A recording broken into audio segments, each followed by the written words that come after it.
In today's video, we're going to take a look at two 70s Martins before and after I do the work.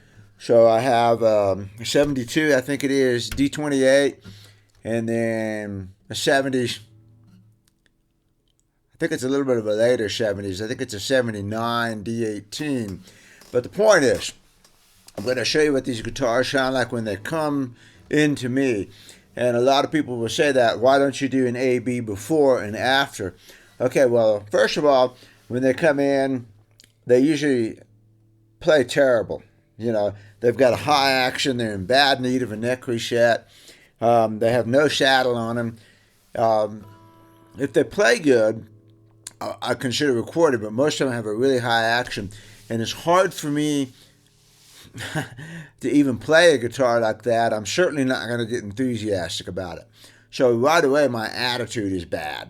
So it's hard for me to do a comparison. Whereas after I've worked on it and everything's nice and the guitar is playing great, like that 63 D21 that I just recorded, my attitude is better towards the guitar. And attitude is it's an important part of guitar playing. You know, the guitar has to make you feel good. You have to feel good about it.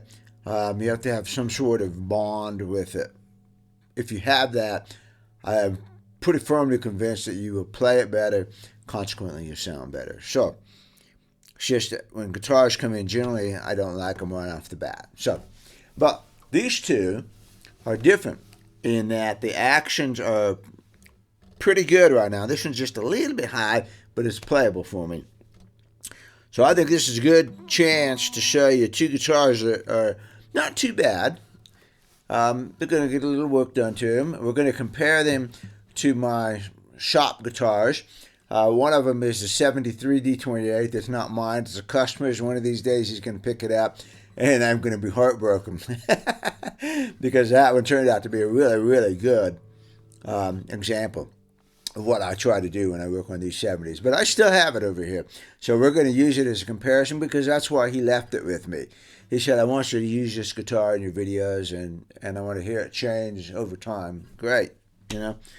All right, I'm going to pair this stock D28 to that modified D28. And then when I'm done with this one, it's going to be a couple months. I'm going to, oh God, I hope that guitar is still here then. Maybe it will be. Maybe I'll have this one done by then. Anyway, if I can't recompare it to that modified one, then I will take this video right here and I will recompare it to the after. The reason I don't just do that right off the bat is because conditions have changed. So what I'm doing here, I'm going to get to the A-B here in a minute, okay? But it's important that you have a control guitar that goes through the same time period as your test guitar. So if I just showed this guitar here and then modified it and did that A to B, it's not a true comparison. None of these things are a true comparison, but it's not good because you've done it so much. It is such a different time frame. The humidity might be different. My attitude might be different. There's so many things. The barometric pressure might be different. I might have the microphone just slightly different. The next time I compare it, I try to get it the same distance every time, but these microphones are very sensitive to position, as we've shown with these high-end microphones. So I like to have the test guitar and the control guitar back to back on the same date, the same time, the same sitting, the same shoes, the same sweatshirt, the same hat, like that. And then I'll recompare them, those same two guitars again in 2 months later, again in whatever the conditions are at that time. So that really gives you 4 comparisons, right? You can compare the test guitar before and after, understanding that there's variable weather conditions, variable time conditions, various attitude conditions going on. But you can also compare the control guitar during the same times. And so you can say, well, the control guitar sounds a little bit bassier. over in this time period. Therefore, I might expect the test guitar to also be a little bit bassier. So you can do that kind of comparison, and you can do this kind of comparison, and then you can compare this one and this one, the actual A and B, understanding that the weather conditions change and all that stuff. And you got these two comparisons, and then you could even compare these two. Although that's not really a valid. What are you going to compare between this one and this one? That's not super valid, but it does give you some information. That's why I like to do it like this. The test and the control in the same period, the test and the control in the same period, and may you live long and prosper. Okay? That's why you do it like that. There you go. I got it. Pseudo replication. Look it up. Okay?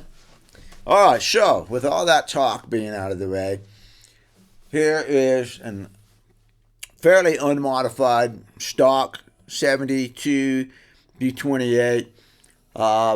We'll talk about this guitar. Well, I should just go ahead and talk about it right now and get it out of the way, and you can cut to the playing portion.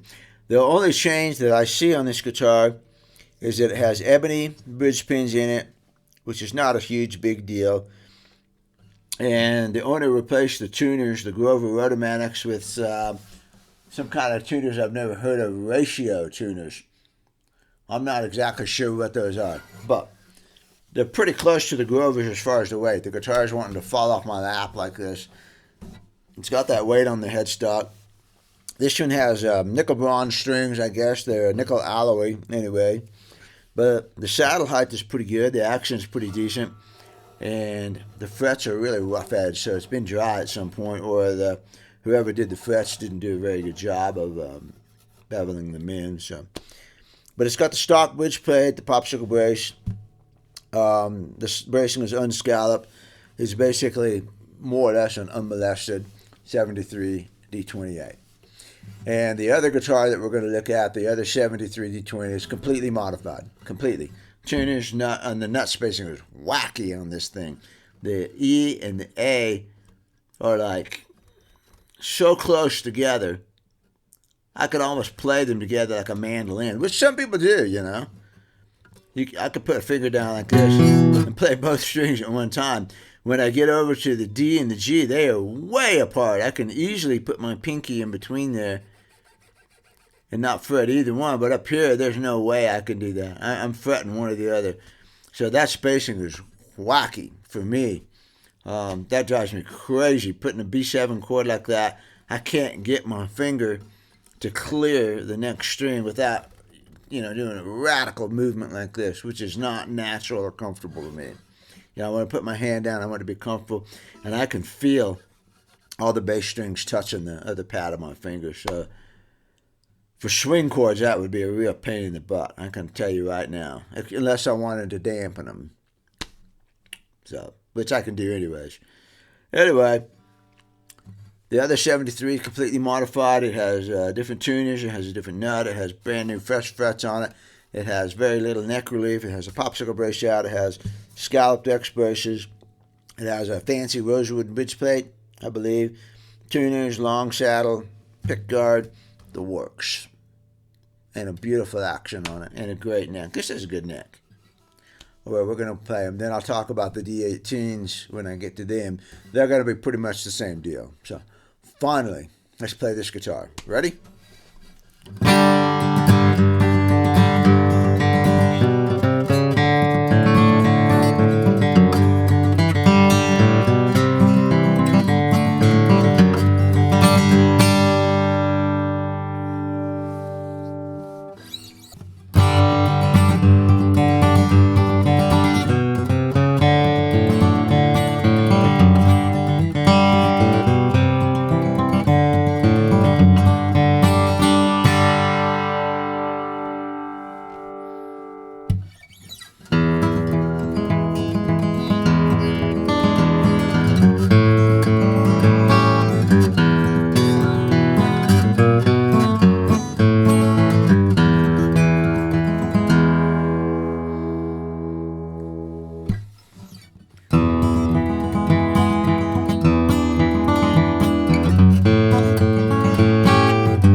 what I hear as a player sitting here between these two guitars is this 73, the one that's modified, is so much clearer.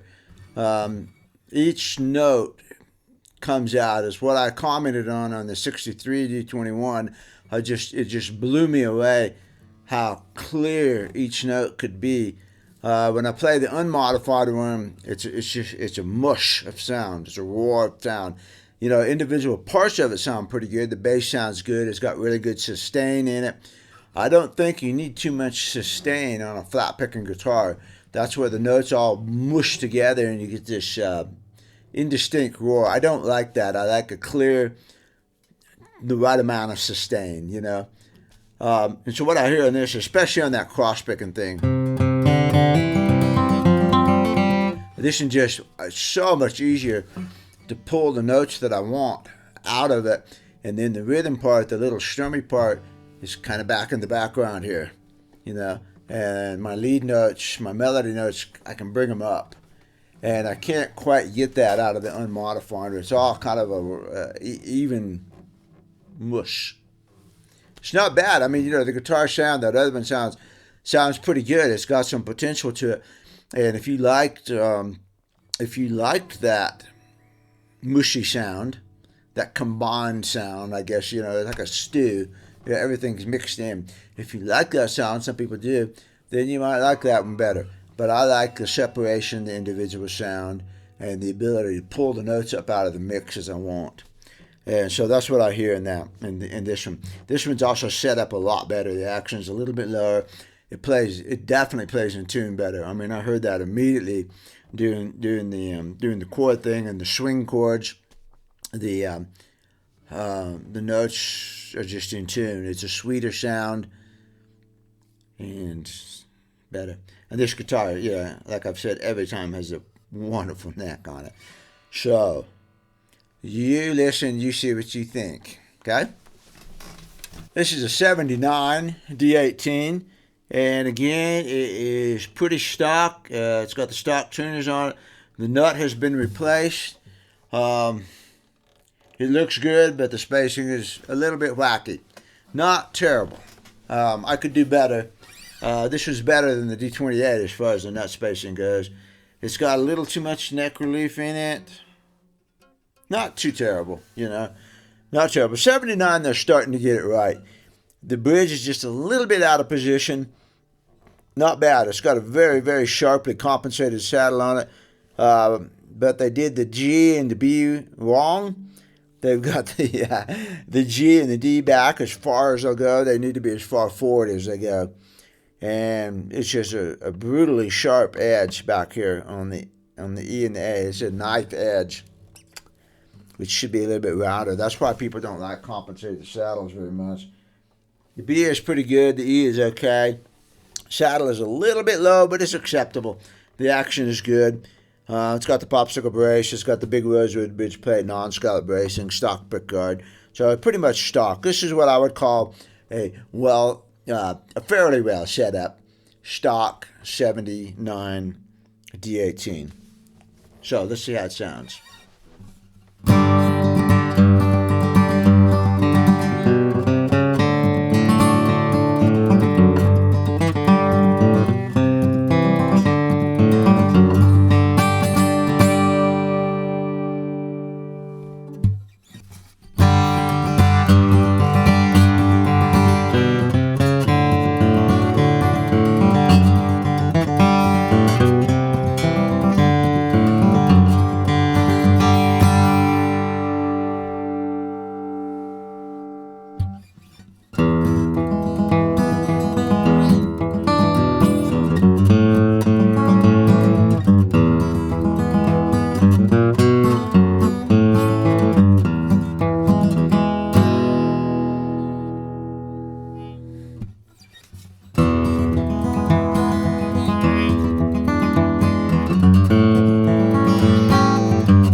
Shop 72. And what I noticed in playing this between that 79, first of all, the weight. This one balances so much better. It's got the lighter tuners on it, and it's got my string spacing, so I was immediately more comfortable. I think the nut on that one is just a little high. The nuts are really, really critical for playing, and that nut slots on that one might be just a little bit high, but I'm going to probably redo the nut on it. But I noticed it right away. The biggest deal I noticed on that 79, I couldn't get it in tune. I had to really balance when I was tuning it up. I had to really balance between the open and the fretted notes. I always like to tune to E, A, like that. I like to tune to closed notes because, like you're playing swing chords, it's all closed notes. But boy, I had to really balance back and forth, and I think most of the open notes were a little flat in order to get the fretted notes just a little sharp. I could not find a really good balance on there, and that bridge needs to be scooted back a little bit, just a little, but it makes a difference. Whereas my bridge is in the correct location. The intonation's great on this guitar. The chords come out better as a result. Your open notes and your fretted notes and that kind of thing. And of course, this guitar is getting some age on it. I've done the modifications 4 or 5 years ago, so this is starting to sound like a really broken in, highly modified 70s. This one has scalloped tone bars, which I've been doing less and less of on the 70s. I'm always scalloping the X braces so that I keep a little bit of the punch. And I noticed this guitar is probably a little bit woofier, a little bit richer than I would kind of prefer. Not enough that I'm going to go in and do anything else to it, I wanted a fully scalloped D18. But I noticed it in the bass. The bass is rich and just a little bit woofy, which is okay, So, and this guitar just plays great for me because it's set up for me. It's my setup. It's a little bit lower. That one was pretty good, but there were just some, just a few things that were not quite, didn't feel quite right. So my job is to fix those. But you can tell me what you hear, I like to read your comments and see what you think about these things. But that's a 79. And 79, Martin's starting to get rid of some of the issues that plague the earlier guitars, like the 72, 73, 74. Those can be particularly bad. This one was pretty bad. It was a good 1/8 of an inch out of position and horrible. The other thing I noticed about this guitar, when it comes out of the case, it smells like tobacco. And I'm not talking about cigarette smoke. I'm talking about actual tobacco. I went to high school in Kentucky, and I remember going into the tobacco barns and smelling that hanging tobacco. And it's got it's like pipe tobacco, It's got a smell to it that's kind of nice. It's like a musky, tobacco smell. It's not unpleasant. And I pull this guitar out and I smell that, and it's got that age to it. And I can definitely smell it coming out of the sound hole. It's probably burnt rosewood bridge plate that I'm smelling, but it's got an odor to it that's pleasant. So I pick it up and I smell that, and automatically I kind of like it. It's got character to it. So that's the 72 D18. Hopefully I'll be able to recompare these to the same guitars in a couple months or a month or so. And like I said, if I can't, then I would just recompare the D28 to itself, and I'll do the best I can do on this thing. And I need another shop, 73 D28, but not gonna happen probably. So, alrighty.